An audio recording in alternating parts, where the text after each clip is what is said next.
Today I'm on UFC 5 and we're going to see which country would come out on top if MMA was added to the Olympics. How this will take place is I will be using the OG UFC concept and have 8 fighters per weight class take part in a one-day tournament. The winner will take gold, the loser of the finals will take silver, and the bronze medal will come down to the results of the semi-final matches. The advantage will first go to whoever won the most rounds in their loss, then by the amount of health events they caused, and if needed by significant strikes. UFC 5 has added a ton of fighters from different countries since I last tried this, which will make for a much more competitive Olympics. Last time Mexico took the lead from USA in the very last division, but we also had Francis Ngannou competing at the time. So these Olympics will look a lot different. For the selection process of the fighters, I started off by taking the best available fighters in the game based on their UFC ranking and seeding them in their tournament accordingly. The main rule is that a country is limited to having one fighter represent them per weight class. I mainly base this representation off of citizenship status, but there were some make sense exceptions like Hamzat representing Russia instead of Sweden. Something to keep in mind is that the ultimate goal for these Olympics are to be the country standing on top of the medal rankings at the end. So even though Ilia Topuria might represent Spain in the real Olympics, he would be the only fighter from that country. So instead, I put him on Team Georgia with 2 other fighters, which gives another country a chance at being competitive. It's also worth noting that Mexico had a lot of help in the team-making process, because it was a common case that there would be an American fighter ranked slightly higher than a Mexican-American. For instance, Sean Strickland is ranked as the 3rd middleweight contender and Anthony Hernandez is 4th, so I just put Hernandez on Mexico instead of leaving him out. But those were good issues to have, which I wasn't so fortunate of when creating the women's tournaments. Also, one last thing, I decided not to include Nigeria in this because Usman and Adesanya's fighters in this game aren't accurate representations of their current skill level in real life. Besides, they'd be the only 2 fighters from that country, so I didn't think it was worth the problem. But without any further ado, we can jump into the game and get started. All of the fights will be fought by the AI on legendary difficulty. I will be giving them a bonus to their stamina so they aren't fighting like zombies by the finals, and the referee stand-up timer will be on quick. The women's strawweight division is being led by 1 seed Mackenzie Dern, and please just learn to ignore the background flags behind the fighters. She'll be representing Brazil, and in the first round, she'll be facing Miraz of Ukraine. The winner of that fight will face the winner of 4 seed Mexico's Godinez Gonzalez and Canada's 5 seed Robertson. USA has 2 seed Suarez facing UK's 7 seed McCann, and China got an extra solid fighter by putting Wei Li in the flyweight division. So 3 seed Zhao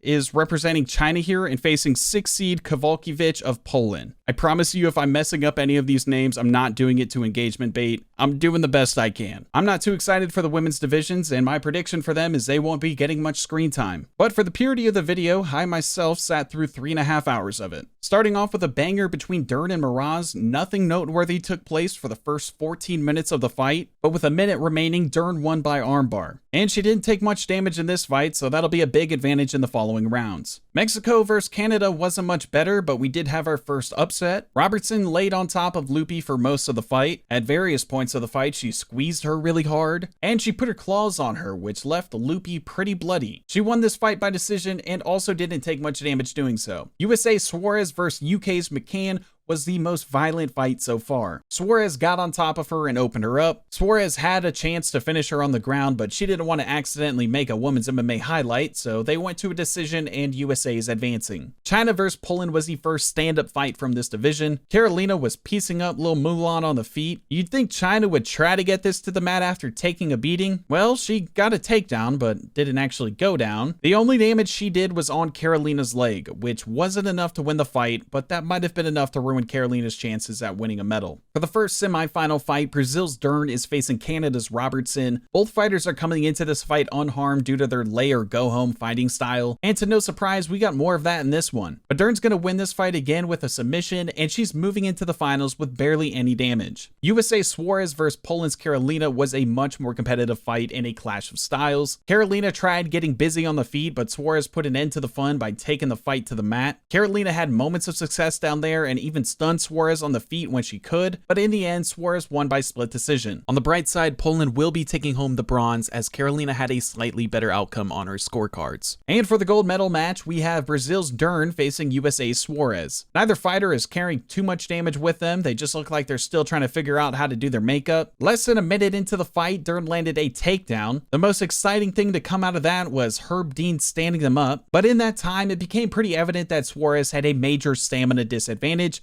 and because of that, she ate the first knockdown of the division, and later she was TKO'd by Dern as she was on her back. So Brazil will be earning the first gold medal and USA will take silver, but I don't want future gold medal fights coming down to stamina, so I'm going to fix this problem by giving future fighters a 20% increase to their stamina. The women's flyweight division is being led by Kyrgyzstan's one and only Valentina Shevchenko, who will face Australia's Casey O'Neill. Below that is Brazil's Da Silva facing the former champion from Mexico, Alexa Grasso. On the other side is number 2 Zhang Weili of China against a woman from Canada whose name I don't care to learn how to say. And below that is France's 3-seed Manon Fiorot facing 6-seed Macy Barber. Valentina should be a lock to win this division if she can deploy her piss break fighting style, but in round 2 they had a standoff of leg kicks, which was just decreasing the odds of both fighters winning the division. In round 3, Valentina tried to secure the decision by taking the fight to the mat, but O'Neill was able to get on top and land some vicious damage that was going to win her the round. But she even took things a step further by ending the fight, so the 1 seed of the division has just been eliminated by a woman I have never heard of. The medals are up for grabs now, and either one of these next fighters could earn them. But Da Silva and Grasso seem a little hesitant to take damage into the next round, so they were booed by the fans for most of the first round for their inactivity. Round 2 was more the same, but Grasso stunned Da Silva in the final 10 seconds, which will surely win her the round. In round 3, Da Silva found a weakness in Grasso's leg defense and took full advantage of it. She was stunning them over and over and was even knocking her down with leg kicks. But it all came down to round 1, which there wasn't much to make a decision off of, but the win will be going to Mexico's Grasso. Weili of China versus a woman from Canada wasn't a close fight at all. Weili stunned her on the feet early in the fight, smashed her on the mat, and smashed her on the feet some more, which is going to give her an easy decision victory and make her the favorite to win this division. Number 3 Fiorot is facing number 6 Barber for the last quarterfinal fight. I should have taken Blanchfield here, but I have never been impressed by her character in this game, and I thought USA could use a wild card here with Macy Barber, who's known for being able to brawl, but that wasn't looking like the right decision, considering Barber was stunned in the very first exchange of the fight. Barber sure can take a punch, but she wasn't too good at giving them. She got dominated in this one and was TKO'd in the second round. The first semifinal fight is between Australia's O'Neill and Mexico's Grasso, who is entering this one with a broken and bloody nose. They had some good exchanges on the feet in round 1, but then it seemed to dawn on them at the same time that both of their legs are hurting, so in round 2 they went back and forth stunning each other's legs. However, O'Neill finished the round doing damage with the ground and pound, and she did it again in round 3, which was the most notable moment of the round, so she's going to be advancing to the finals as an 8 seed and winning Australia their first medal in their first attempt. The other semifinal fight between China's Weili and France's Fiorot was just as all over the place. Nothing really happened in round 1, but Weili took round 2 with stunning ground and pound. Fiorot started off round 3 by hitting Weili with a very rare stunning combination of body strikes. They went to the mat again, but this time took turns beating each other up until the final bell, and the split decision victory went to France's 3-seed Fiorot. But with that split decision, Weili has bested Grasso's scorecard and will win China their first medal with a bronze. So in the final, we have Australia facing France, and Fiorot is bringing in the most facial damage so far. The doctor is already considering stopping the fight. But even though O'Neill isn't wearing much damage on her face, she has been through some dogfights and her legs are gone. O'Neill started off scrappy and was looking like she had a chance to win gold as an 8 seed, but then Fiorot started to land and every shot was landing big. She was also including some leg kicks, to which O'Neill responded with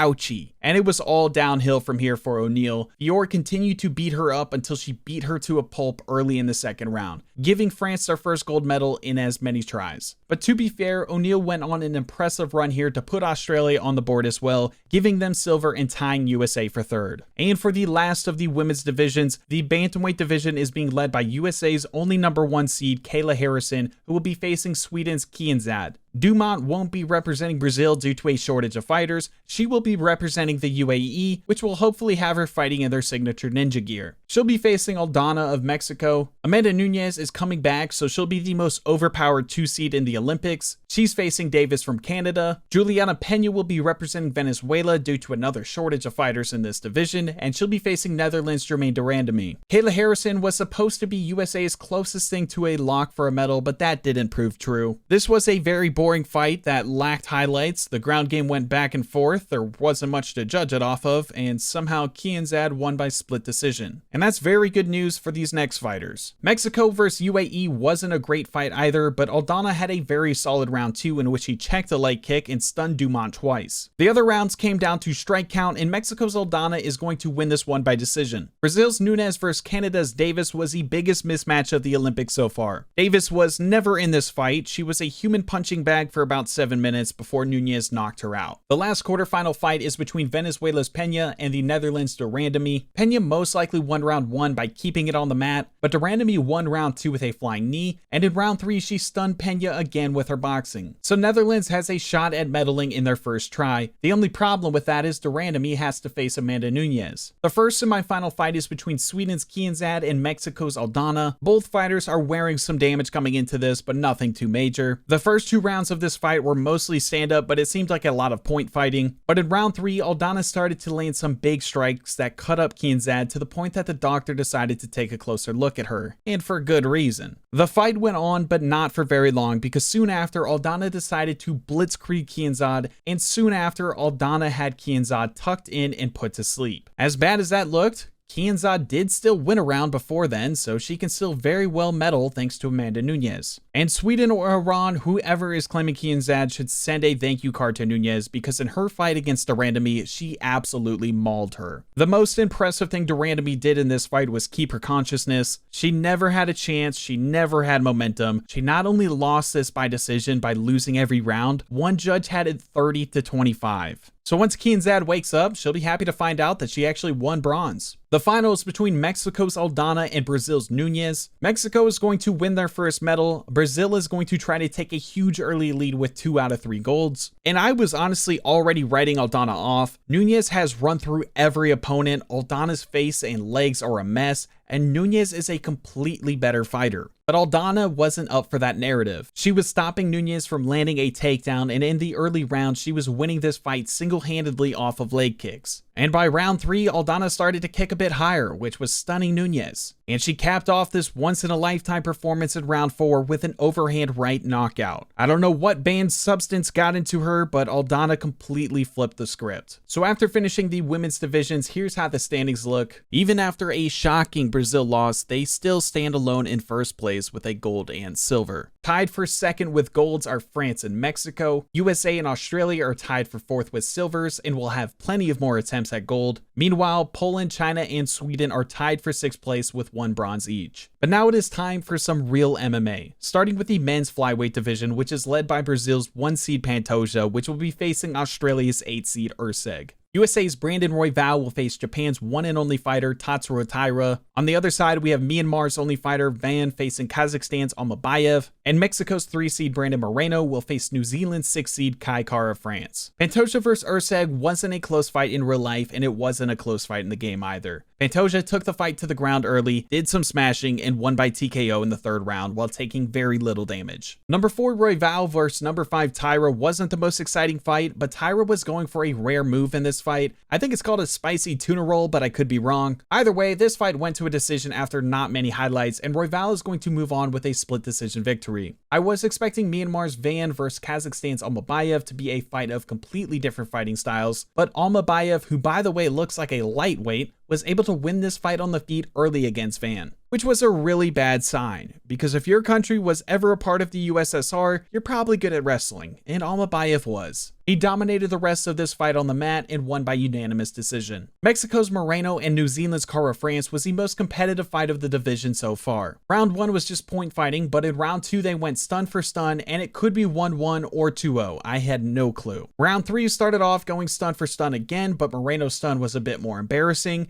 He hit Kara France with a rolling thunder kick that kept the momentum in his favor. And after that, he took the fight to the ground, and it was clear that he won this round, which ultimately won him the fight. For the first semifinal fight, we have the second meeting of countries with fighters in every weight class between Brazil's Pantoja and USA's Royval. Neither fighter is coming into this with much damage, but Pantoja had a much easier victory in round 1. Pantoja was able to land a takedown early in round 1 and even almost submitted Royval, but not only was Royval able to escape it, he also got on top of Pantoja and landed 2 stunning elbows. In round 2, it was pretty obvious if Royval was going to win this fight, he had to keep it on the feet, and his takedown defense was coming through for him. Pantoja was either failing to get the takedown in the first place, or he didn't get it early enough in the round to win the round. So Royval is going to advance to the finals and give USA their first victory over Brazil via unanimous decision. In the other semifinal, the fighters are coming into this one looking much differently. Mexico's Moreno is bruised up and likely suffering from a concussion, and Kazakhstan's Almabayev, on the other hand, has some pretty serious gashes on his face thanks to Joshua Van. Almabayev's game plan is pretty obviously to take the fight to the mat, but that wasn't working so well against Moreno. The fight went to the mat, but not on Almabayev's terms. And on top of Moreno giving him a run for his money on the mat, he was also beating him up on the feet, which is going to end up giving Moreno a pretty easy victory by decision. And with Almabayev losing 30-27 and Pantoja losing 29-28, Brazil is going to win bronze, giving them 3 medals total out of 4 attempts so far. Coming into the gold medal fight, Moreno has some pretty serious bruising and damage, but no cuts. Royval is the opposite. He isn't very bruised, but he already has cuts that could stop this fight. Round 1 started off with some solid boxing, but Royval is going to take the round with the only stun. Round 2 stayed on the feet again, but Moreno left his feet again and landed back-to-back rolling thunder kicks, which tend to be a good sign for him. They went stun for stun in this round, but due to those rolling thunders, I'd say Moreno took round 2. Round 3 was started with Royval landing the first knockdown of the fight, which he followed up on, but that didn't do him too much good because Moreno was able to take the dominant position, land big ground and pound, and he almost submitted Royval before time ran out. If only Moreno was wise enough to take the fight to the mat without being knocked down to it first. In between rounds, we got a look at Moreno's eye, which is closing up, but in round 4, the doctor stepped in to check out Royval's vision, which, fair enough. This is turning into a bloodbath. Royval knew his time could be cut short, so he started hunting for a knockout, but that left him stunned on the feet. But afterwards, Royval landed a stunning straight that led to him knocking down Moreno with a head kick, and he had Moreno on his heels from here. That is until he swept Moreno off of his feet with an uppercut that ended the fight, and with not much time to spare either. I think the doctor was going to end that fight pretty soon if Royval didn't do it himself. But with that hard-fought victory, the Americans are going to win their first gold medal, while Mexico adds a silver medal, which will have both countries tied for second, while Brazil, who already had a gold and silver, still remains on top of the leaderboard with a medal of each type. Next up is the Bantamweight division being led by Georgia's first fighter, Merab Dvalishvili, who will be taking on quote-unquote Mexico's Jonathan Martinez. Below that is China's last fighter, Song Yadong, who will be facing Brazil's Davison Figueiredo. On the other side, the Russians are finally joining the Olympics after not having any women fighters or flyweights available, but they'll be one of the strongest competitors from here on out, and they'll be starting with Umar Nurmagomedov, who should have an easy path to victory against Puerto Rico's one and only Rob Font. And under that, we have a rematch between USA's Sean O'Malley and Ecuador's Marlon Vera. Georgia vs Mexico are starting us off, and it was not a close fight. Merab made it clear that he could take the fight wherever he wanted, whenever he wanted. He did some smashing on the mat and finished the fight with an armbar in round 2. Yadong vs Figgy was a much closer fight. Yadong was getting the best of Figgy in round 1, but Figgy was able to slow down the fight on the mat. He did the same in round 2, but came away with the only stun of round 2. So entering round 3, Figgy has at least one round under his belt. It just depends how round 1 was scored. But Yadong was looking like he didn't want to take any chances, so in round 3, he beat the brakes off Figgy. He was stunning him repeatedly, he landed multiple knockdowns. Honestly, I don't know how he's still conscious. Figgy wisely secured a takedown and kept the fight on the mat for the rest of the fight, but the damage had already been done. And when it went to decision, Yadong came out with the victory, which will slow down the first place Brazil's momentum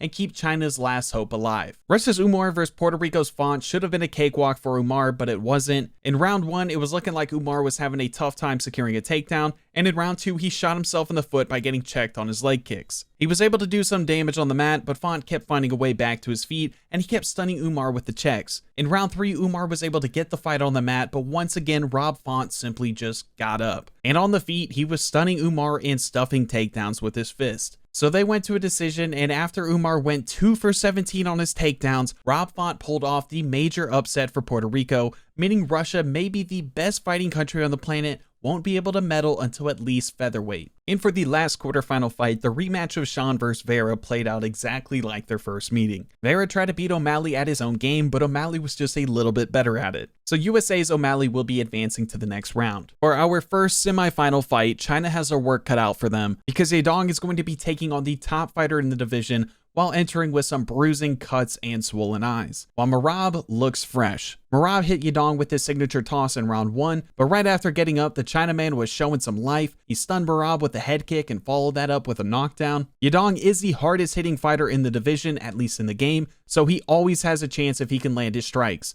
But Merab wised up from here. Merab, quite frankly, out-fundamentaled him. He controlled the fight as he saw put, he did his damage on the mat, wore him out, and he was even beating up Yadong on the feet in round 3, which gave Merab another pretty easy victory, this time by decision. For the other semifinal fight, Puerto Rico's one and only Rob Font is facing USA's Sean O'Malley. I was expecting a replay of Sean's first fight where someone tries to beat him at his own game, and that's what happened. Round 1 was pretty even, it is going to come down to the scorecards. Round 2 wasn't. Sean was winning the small exchanges and capitalized the round with a stunning flying knee, and it seemed like the same was taking place in round 3. Sean was outstriking Font and landed multiple stuns on him, but then this fight went to the judges, and we have our first major robbery of the Olympics, which is bound to happen but sucks to see. It came down to round 3, which Sean led in every major category besides one leg health event, yet this round and ultimately the fight went to Rob Font. The only silver lining is Sean still had a better scorecard than China's Yadong, so USA will be adding a 4th medal to their collection with a bronze. So for the gold medal fight, we somehow have Puerto Rico's Rob Font, who looks like he's been through a war or two, taking on Merab, who looks like he's showing up for his first fight. And Rob Font finally came back down to earth in this one.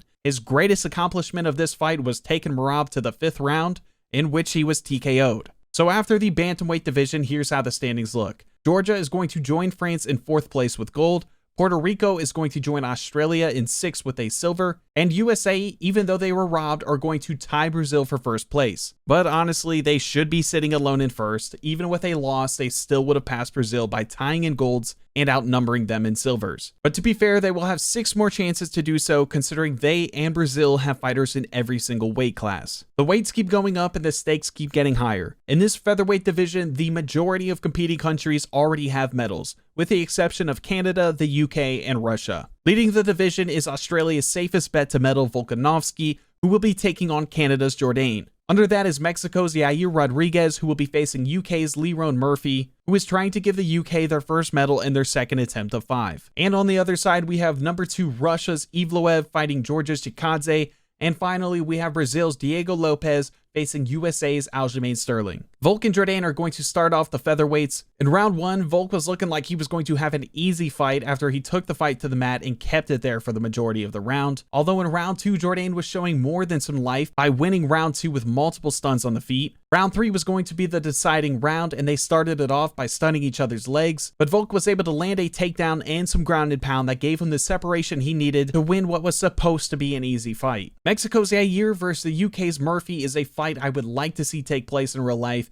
but I don't think it would play out like it did in this one. Yair started the fight off with a stunning kick in the first 30 seconds, and I once again became a witness to what a god-tier fighter Yair is in UFC 5. He was landing one magnificent kick after another, and there wasn't much Murphy could do about it besides get TKO'd in round 3. Russia's Evloev versus Georgia's Chikadze couldn't be much bigger of a clash of styles, and unsurprisingly, the Russians' wrestling is what prevailed. There hasn't been a much bigger mismatch so far, and Evloev did exactly what he needed to do, which won him every round of this fight and the decision victory. Brazil's Diego Lopes and USA's Aljamain Sterling was looking like it should be the closest fight of the division so far, and I guess it was, but it didn't create too many highlights besides some ground reversals. But eventually, Sterling ended up on top of this one by submitting Lopes in a head and arm triangle. USA will once again be moving on to the next round, and USA has now won 2 out of 3 of their head-to-head matchups with Brazil so far. Australia is looking to move up in the medal counts with their top guy Volkanovski, but Mexico's Yair is once again fighting with the spirits of the Aztec Empire behind him. He started the fight off with a rolling thunder kick that landed in the first minute, which is always a sign of bad things to come. From here, he dominated Volkanovski over and over and knocked him out late in the second round. And with Volk not winning a round or landing a health event and only 21 significant strikes landed,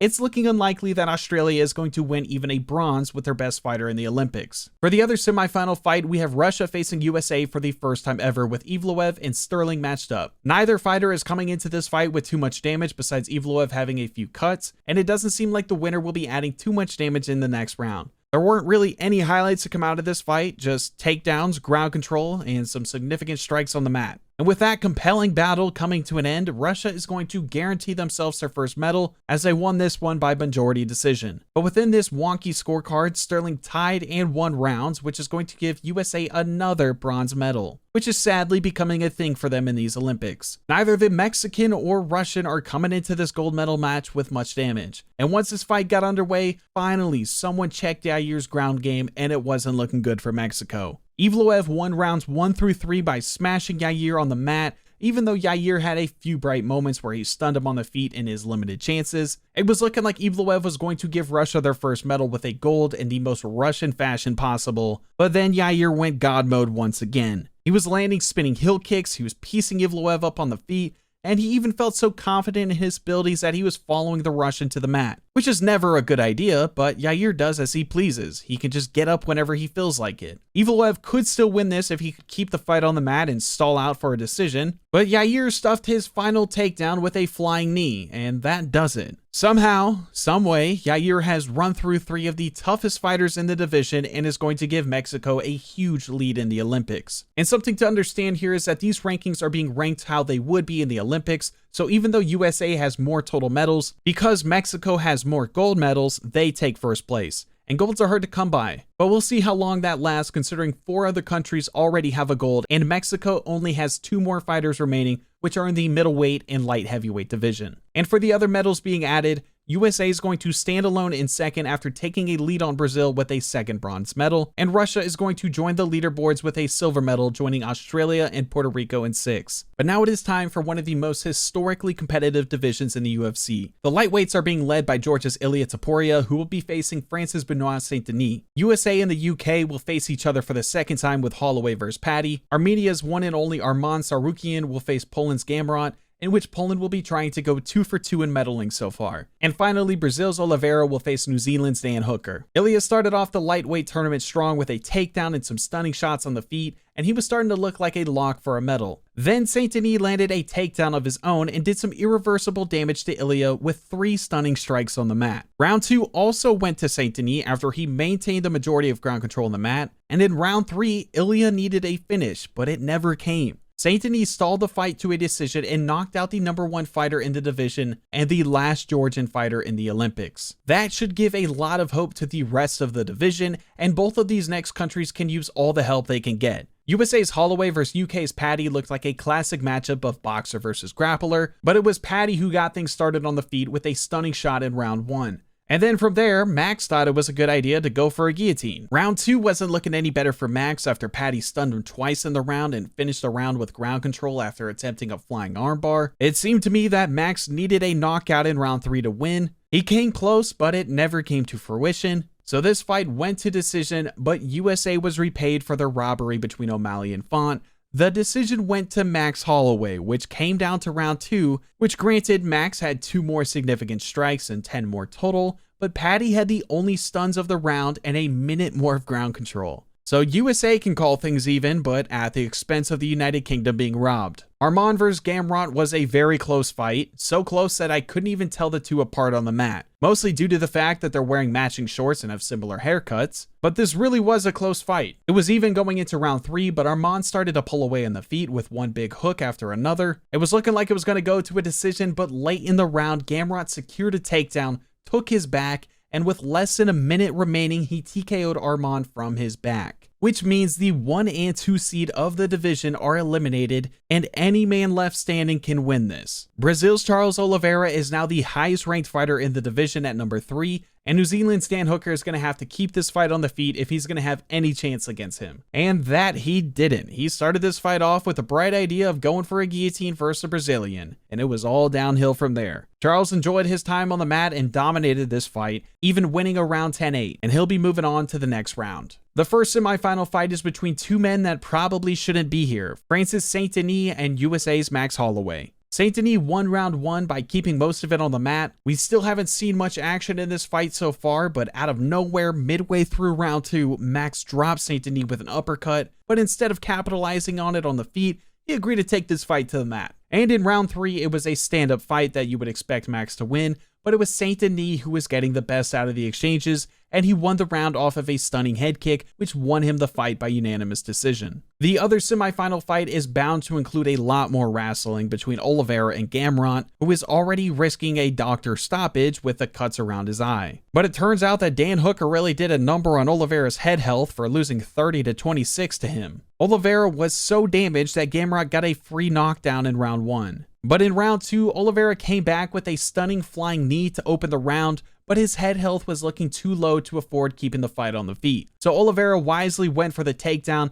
but somehow that ended up with Oliveira almost tapping out to an ankle lock. This fight went to round 3 and is still anyone's to win, but it wasn't looking good for Oliveira considering he was dropped in the first 10 seconds of the round. Gamrot then dropped him 2 more times. He could have followed Oliveira to the mat, but he wanted to do it himself. So he let him up, then picked him up just to toss him back down to the mat. Oliveira is always capable of pulling a win out of his ass, and he almost did it again by going for a Darce choke, but Gamrot was able to get out of it, and immediately after, he smacked Charles in the face until the ref stopped the fight. And it looks like Poland will be medaling for the second time in as many attempts. The bronze medal was the closest call yet. Max and Charles both won a round unanimously. They both caused a health event, so it came down to significant strikes, which Max had 14 more of. So USA, once again, 3rd place. So in the gold medal match, we have the 2 lowest seeds possible facing off between Poland's Mateusz Gamrot and France's Benoit Saint-Denis, who is wearing much more damage between his swollen eye and cut below the eye. But after some ground and pound in round 1, Benoit Saint-Denis evened up the damage by opening up a pretty bad cut above Gamrot's eye. In round 2, the roles were reversed. Gamrot landed a takedown early and didn't give up the position. He went on to land 2 stunning elbows, and by the time Saint-Denis reached the stool, his eyes and nose were looking pretty torn apart. Round 3 could have gone either way. Fatigue was starting to catch up to both of these fighters, but I believe that Gamrot had the slight edge in this round. By the end of round 4, both of their stamina bars were about a quarter full, which led to them being vulnerable for stuns, which Saint-Denis ended up being on the receiving end of. They were really gasping for air by round 5. I'd love to see it go to a decision at this point, but it wasn't looking that way considering the first big strike to land left Saint-Denis stunned once again. Still, any good strike at this point could leave the other opponent unconscious, and Saint-Denis was swinging away, rightfully so, but Gamrot was able to catch him on the chin in the middle of an exchange, and finally Saint-Denis has had enough. He was knocked out, but still, he made a terrific run for an 8 seed. With that victory, Poland is going to continue to make some unexpected noise in these Olympics and moved up from last to 5th place with a gold and bronze. France is going to remain in 4th place, but by themselves after adding a silver to their gold. And USA is really starting to pull away in total medal counts, but mostly due to their bronze medals, which isn't going to move them from 2nd, but it's not going to hurt to have in their back pocket. It's now time for the currently most competitive division in the UFC. This was the hardest division to decide the final 8 for, and it's also worth mentioning that this was recorded before UFC 322, which saw a lot of movement in the rankings. So leading the division is Australia's 2nd #1 seed in Jack Della Maddalena, who will be facing Brazil's Carlos Prates, who might be the most prestigious 8 seed so far. Below that is Kazakhstan's 2nd and last fighter Shavkat Rakhmonov, who is facing #5 Leon Edwards. On the other side, we have the now current champion Russia's Islam Makhachev facing #7 Michael Morales of Ecuador. And for the last fight of the quarterfinals, it is USA's Sean Brady facing Ireland's one and only fighter Ian Gary, who has a pretty decent chance at winning Ireland their first medal before the UK, even though they've already had 3 tries to do so. Della Maddalena vs Prates is an Australian fight card main event waiting to happen, and I'd love to see it. Prates might have ruined the former champ's chance at winning this division already by giving him a bad cut around the eye late in round 1. With that and a stunning punch, he won the round. Maddalena started off round 2 strong by beating up Prates' leg, but Prates still had the biggest moment of the round after stunning JDM with an uppercut. At this point, JDM may need a finish to win this fight. He sure tried his best, but it sure didn't happen. Carlos was dominating the round on the feet, and the only surprising thing to happen in this round is that JDM wasn't knocked out. So Carlos Prates is going to win this fight by decision, and for the 2nd time in a row, the 1 seed has been eliminated in the first round. Shavkat vs Leon was a pretty entertaining fight. Leon undeniably won round 1 after landing 2 stuns in the last minute and a half of the round. Round 2 slowed down, but Shavkat landed the only stun of the round with a big knee, which should tie things up going into round 3. Once again in round 3, Shavkat stunned Leon with another big knee. Shavkat looked like he was going to run away with it, but Leon answered back with a stunning head kick,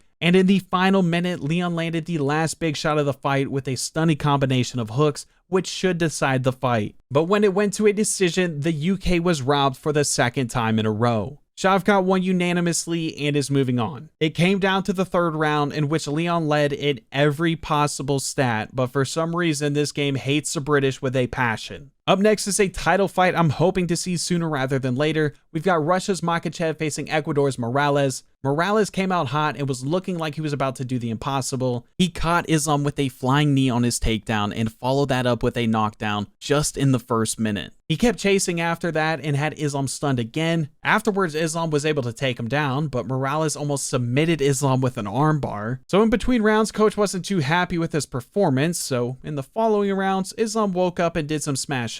He brought him to the mat when he needed, where he would smash him. When it was on the feet, he was still smashing. And when Morales tried to pull a fast one on him with a submission off his back, Islam smashed him really hard. Morales almost pulled off the biggest upset of the Olympics, but the Russians are at it again and Islam will be moving on to the next round. USA's Sean Brady versus Ireland's Ian Gary is a fight that doesn't look like they're in the same weight class, and it played out that way over the course of the next 15 minutes. Ian stunned Brady multiple times in the first round, and it was clear that the only chance Brady had was on the mat, but that was still a small chance, and as soon as it got back to the feet, Brady was going down, but not with a takedown. Ian won this fight easily 30-27 and is moving on with minor damage. The first semifinal between Brazil's Prates and Kazakhstan's Shavkat featured two fighters with a ton of damage. Shavkat's was due to losing his fight against Leon, and Carlos's was due to fighting JDM. Prates looked like the sharper fighter in round 1 and was winning the small exchanges, but he wasn't the healthier fighter, and Shavkat was starting to discover that through leg kicks. Carlos's head health was pretty solid coming into this fight, but Shavkat landed a big stunning head kick in the early moments of round 2. He then followed that up with a barrage of stunning leg kicks, which should put this round out of reach. Carlos was still fighting back the best he could.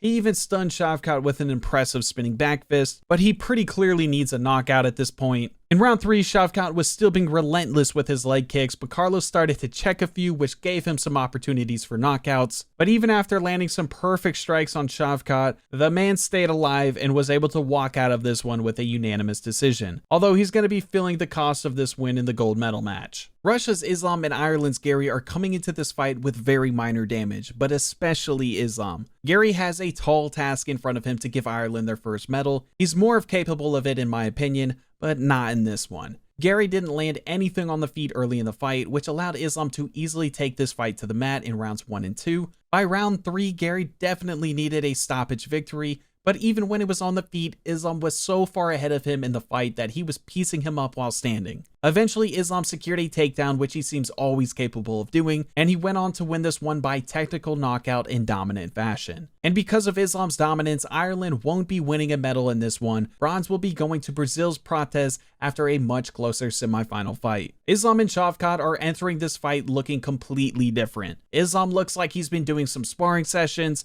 Shavkat looks like he's been off to war and in the trenches. Yet Shavkat almost did it. In the first minute of the fight, he hit Islam hard and stunned him, and if that spinning kick connects clean, this fight might have been over. But instead, Islam lives and he controlled this round on the mat. In round 2, Shavkat had another minute-long chance of winning, but Islam was able to get it to the mat without taking much damage. He controlled the fight for the rest of the round, and even 2 full rounds into the gold medal fight, the only blood he has on him is from his opponent. And in round 3, Islam finally got the best of Shavkat on the feet, which ended in a knockdown. Islam followed this up with some grounded pound, which ended the fight and the run of Shavkat, which never should have happened in the first place. But with that victory, Russia is going to join France in 4th place with a gold and silver. Kazakhstan is going to join the silver medalist winners of Australia and Puerto Rico in 8th place. And Brazil is starting to gain on USA in bronze medals. They now have 2 and are 1 more bronze away from tying them for 2nd. But obviously the ultimate goal is passing Mexico, which currently USA and Brazil are in prime position for doing so with a gold medal. For the middleweight division, the Russians are going to be favored to win again,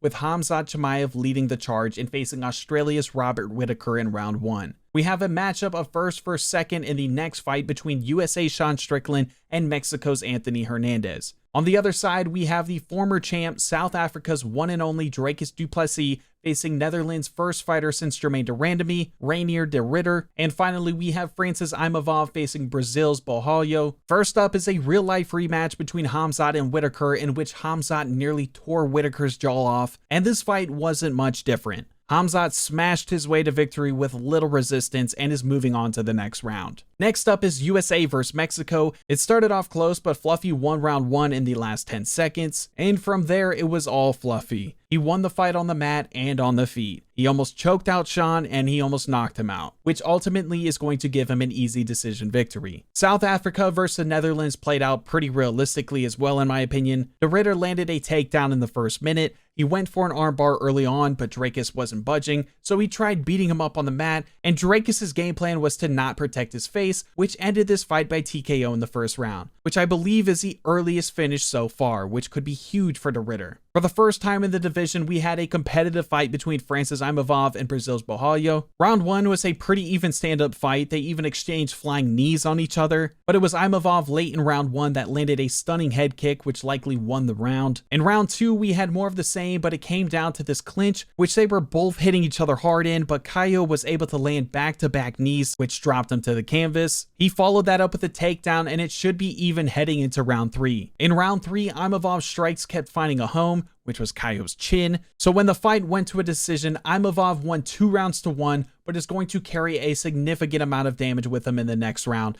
Russia's Khamzat versus Mexico's Hernandez is a championship fight I'm waiting to regret asking for. And it delivered. Khamzat started off the fight with a takedown, but Fluffy had the skills to reverse him on the mat and actually landed the biggest strike of the round down there. In round 2, Fluffy had about 15 seconds to show he was a better boxer, but of course that wasn't enough. Rounds 2 and 3 were very hard to score because they spent most of the rounds on the mat just reversing each other, and I really don't know who won this fight, but Khamzat ended up winning the decision unanimously. I really thought Fluffy would have won round 1 with his stun, but the best he was given was a single draw in round 3, and that usually happens when nothing happens. Francis Imavov and Netherlands de Ridder are entering the next semifinal fight with a large disparity in damage, but it wasn't looking like it was going to matter because de Ridder landed the first takedown he could and nearly submitted Imavov in round 1. Imavov won the majority of round 2 on the feet, but near the end of the round, de Ridder landed another takedown and once again almost submitted him again. So going into round 3, Imavov may need a finish, and he started off strong after landing a stunning flying knee, but de Ridder of course responded with yet another successful takedown. He almost stopped the fight with his ground and pound, but I don't think de Ridder was satisfied with this, so he took his back and choked him out from behind. But on the bright side, since Imavov unanimously won round 2 with his striking, he will be winning France another medal with a bronze. And for the gold medal fight, we have 2 fighters who look like they haven't been fighting in a one-day tournament to get here, and they're maybe the least 2 entertaining names in this tournament. Of course, these 2 kept this on the mat for as long as possible every round. The only exciting thing to happen in this fight is when de Ridder took Khamzat's Muslim card away by force, and not so surprisingly, this was looking like it was going to be the first division to go to a decision in a gold medal match. But then in the very last seconds, de Ridder caught Khamzat in a submission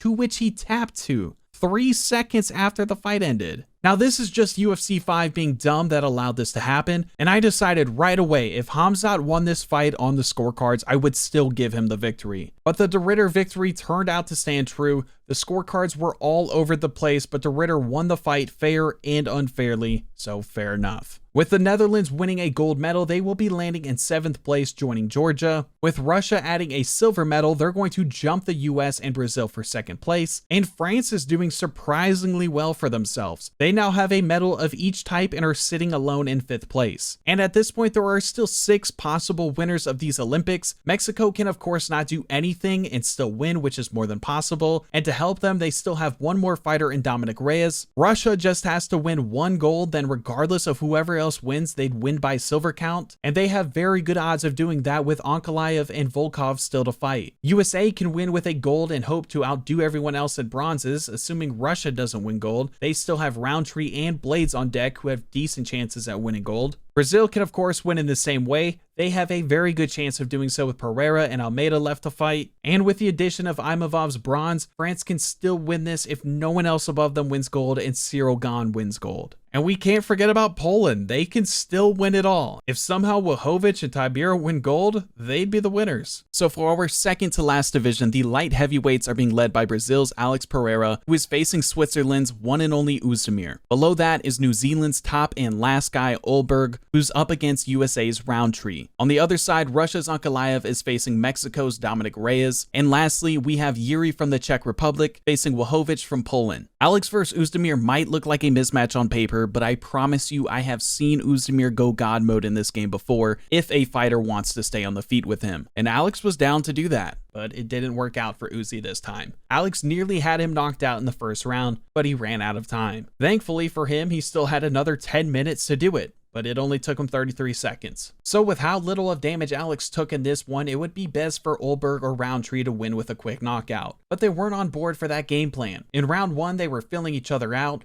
No one landed anything major, and it was tough to say who won the round. Round 2 was a different story. The damage was starting to settle in, and Roundtree took the lead with a stunning head kick. Olberg was still fighting back and evened things up in the final 40 seconds, although that didn't matter anymore because 10 seconds later, Roundtree hit him just as hard. Olberg might need a knockout in the final round, and he was looking like he was on pace for one. He was able to get the first knockdown of the round, and even dropped Roundtree with a groin strike. He wasn't able to get the stoppage, but apparently Olberg won the first round, so he's going to narrowly win the decision victory and face Alex in the next round. Ankalaev is by far Russia's best chance remaining to take first place, but Dominic Reyes is in his way, who can be a wild card in this game. But he wasn't too wild in the first round. Ankalaev was getting the best of him, and with 3 first-round stuns, it was looking like Ank was going to make short work of him. Round 2 was looking like more of the same. Ank started off with a stun, but he started to coast, and around the 1 minute mark, Dominic landed his first big shot of the fight with a head kick knockdown, to which Ank was able to answer back for before the end of the round. At this point, Reyes was a bloody mess on the stool and down 2 rounds, but these Mexicans don't give up without a fight. He started round 3 off with the first stun of the round. Ank was still the better fighter and answering back, but goddamn did Reyes make him earn it. Dominic isn't going to get the knockout or the victory in this fight, but he was able to do so much damage on Ank in the third round that he might have sabotaged Russia's hope at winning this thing. Round 1 between Czechia's Yuri and Poland's Wachowicz was another feeling out process that could have gone either way, but round 2 was clearly in Yuri's favor, especially after he landed a head kick that nearly ended the fight. Round 3 was looking like Yuri still had the momentum, but Jan started fighting like Yuri and hit Yuri with a flying knee while on his back foot. He then started beating up his leg and once again his face, and within the last 30 seconds, Jan had him knocked down. He probably could have gone for the finish here, but he wasn't up for it. So this one's going to a decision,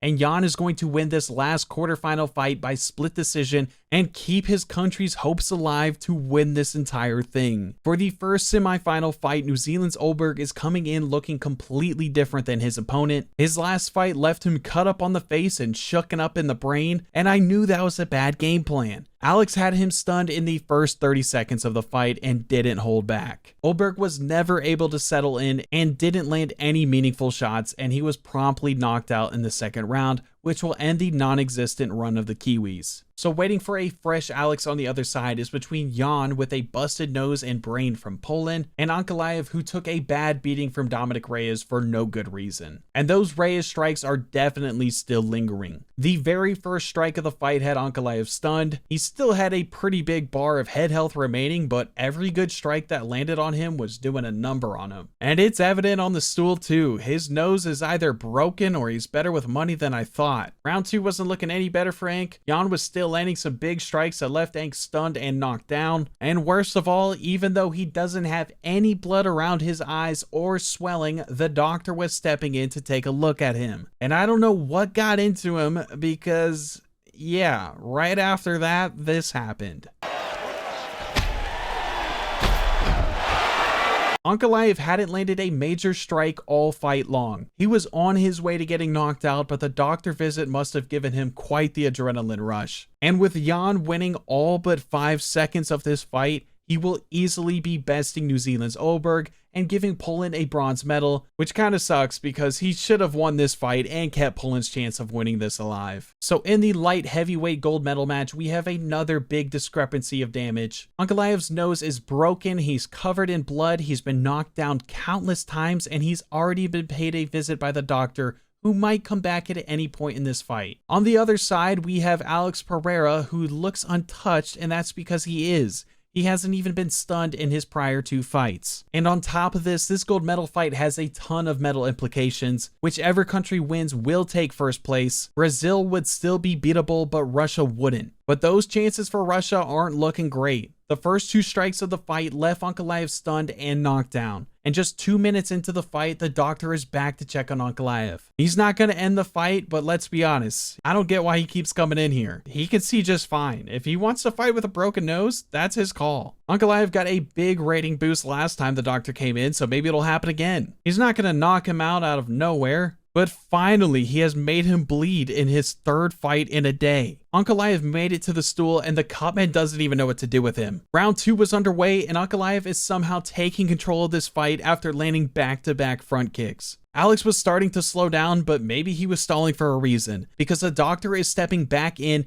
and for the first time ever, the doctor is going to call off a fight. I hate to see it, but in real life, this doctor might have just saved his life. I'm sure Ankalaev has started to forget his colors at this point. It turns out Dominic Reyes has made his mark on the light heavyweight division once again. It wasn't enough to win Mexico a final medal, but it was enough to stop Russia from winning outright before the last division. And with Brazil winning their 2nd gold, they join Mexico as the only other country to do so, but they will sit alone in first place with their 2 bronze medals. Russia now has 3 silver medals, but that isn't going to move them from 3rd, and Poland will add a 2nd bronze medal, which won't move them from 6th. Now the only possible winners remaining are Brazil, who can stay where they are, but they do still have a heavyweight fighter. Mexico is out of fighters, so they can't do better than 2nd. Russia and USA would take 1st with a gold. France, on the other hand, can no longer win at all. Even with a gold, they would be outnumbered in bronze. And here we are in our final division. The heavyweights are being led by the UK's Tom Aspinall, who is going to try to give his nation a medal in their last attempt. He'll be facing Australia's Tai Tuivasa, who is here due to a lack of fighters. Below that is an Olympic winner eliminator. USA and Brazil will go head-to-head one final time, with Curtis Blades facing Jailton Almeida. Next, we have another meaningful Olympic standing fight. It isn't for first, but for a still respectful 2nd place, we have Francis Cyril Gane facing Poland's Tybura. And again, we have another fun one in the last quarterfinal fight. Russia can still win it all with a gold from Alexander Volkov, but the former USSR country of Moldova is standing in their way with Spivak at the 6th seed. Aspinall vs Tuivasa is honestly just a formality. Tuivasa had 40 seconds of stand-up time to win this fight, and to be fair, he was landing some strong strikes, but Aspinall took him down and never let him back up. In round 2, Tom made his point by stunning Tai on the feet before taking him to the mat and submitting him. Brazil now has a direct chance to eliminate one of the contenders to win the Olympics, but it's not going to come through a highlight because Blades and Jailton are some of the most boring fighters in the game. Almeida did have an early moment when he stunned Blades on the feet, but then took him down immediately after, but there wasn't another big strike landed until round 3, when Almeida did the exact same thing. So USA isn't going to go out with a bang, they're just out. Almeida won by decision, and now the only possible remaining winners are Brazil and Russia. The battle for 2nd place is on between Francis Gane and Poland's Tybura. We had some decent stand-up in round 1 until Tybura landed a takedown and dominated with ground and pound for the rest of the round. There's a big skill gap on the mat between these two, but Gane is one of the best kickboxers in UFC 5, and he was putting it on full display in round 2. His path to victory is with a knockout, and he nearly had it. The only mistake he made was trying to finish the fight on the mat, which allowed Tybura to stall out the round. And round 3 was tough to score. They had pretty equal stand-up strikes landed, but Tybura finished the round with a takedown. He didn't do anything with it, but it turns out that's going to give him the edge he needed to move on to the next round, as he's going to win this fight by split decision. And for the last quarterfinal fight, we have Russia's Volkov facing Moldova's Spivak. Russia is the only country that can move up to first place in the Olympics, but Volkov has his work cut out for him in this one. Spivak wisely took this fight to the ground early on and was able to land a ton of ground and pound strikes. Volkov was eventually able to get back up, which is a good sign, but what isn't a good sign is him getting stunned on the feet right after. But Volkov wasn't done, and neither is Russia. Up against the cage, he landed the biggest strikes of the fight with an elbow and left hook that dropped Spivak. It was pretty clear how Spivak planned to win this fight, and Volkov wasn't doing a great job at managing the distance, which allowed Spivak to land another takedown. But Volkov's ground game is a lot better than from what I've seen last time. He was able to get back up and soon after landed a stunning strike. He kept the fight on the feet for a bit longer, and the fun continued with them both landing knockdowns on each other until Spivak ended the fun with another takedown. Volkov needed to keep the fight on the feet in round 3 and land big damage or a knockout to win this fight, but Spivak keeps succeeding with his takedowns. Volkov was able to get another chance on the feet and was quickly getting to work with back-to-back stuns, but once again, Spivak got a takedown and kept it on the mat for the rest of the fight. And the decision is going to end up being a split decision victory for Moldova's Spivak, which is going to guarantee Brazil the Olympic victory regardless of the rest of these fights. And with these following fights not being that entertaining due to most of them being wrestlers, I'll wrap them up quickly. Over 10 minutes of UK's Aspinall versus Brazil's Almeida was spent on the mat, but while on the feet, Almeida landed the bigger strikes, which gave him the decision victory. Poland's Tybura versus Moldova's Spivak also saw 10 plus minutes of ground time, which Spivak by far had the majority of the ground control. They had their moments on the feet, but Spivak won unanimously 30-27. Tom, on the other hand, won a round in his loss, so the UK will be walking away with their first medal in a bronze. And the final gold medal match was between two of the biggest ground game huggers in the game. So they got it on the ground for about 17 minutes until Almeida won the fight by TKO. Mexico wasn't able to repeat as champions, but once again they exceeded my expectations with some help from the Mexican Americans. Russia was very close to winning this on multiple occasions, but considering they don't have any women fighters, they did very well. They medaled with 4 out of 6 of their fighters. USA was the only other country besides Brazil to have a fighter in every division, so 4th place isn't a great look for them, but they are the king of bronze medals, so that must count for something. France and Poland were some of the most efficient countries in the Olympics. They both went 3 for 4 on medaling, which both included a gold medal. The biggest losers of the Olympics have to be Canada, who did not medal at all and are the country with the most participants to do so with 4, although the UK almost got them there. They had 5 participating fighters and just barely came away with bronze. And I can't forget about the Oceanic countries.